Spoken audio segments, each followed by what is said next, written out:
Welkom leerlingen van HAVO 5 en VWO 6. Welkom bij het examen van 2024, 2024. Pregunta 10 Vraag 12. Bovenstaand citaat is afkomstig van één van de leiders van het oproer El Lanzamiento di 30 mei 1969, 30 mei 1969. Van welk van de volgende personen is dat citaat, wat je daar zo ziet, afkomstig? Di qua el siguiente personaje es cita aquí está.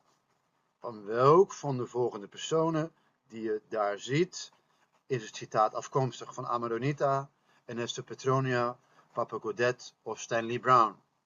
Di qua el siguiente personaje es cita aquí está. Van welk van de volgende personen is de cita, het citaat wat je daar ziet? En het luidt als volgt: als het niet goed Grieks kwam, dan maar kwaad Grieks. Ik zal deze mars leiden, maar als ik word doodgeschoten, dan moet de strijd doorgaan. Het volk moet het bestuur overnemen.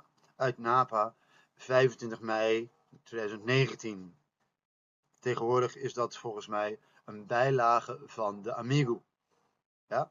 En deze quote en het papiamento no por hazina manera bon, lo hazina manera malu, mi lo dirigi in marcha aquí, pero si me ortira, e luce mestegui.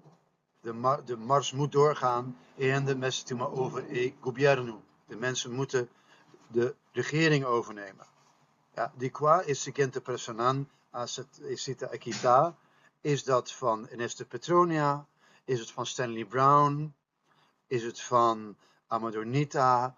Van welk van de volgende personen die je daar ziet is deze uitspraak?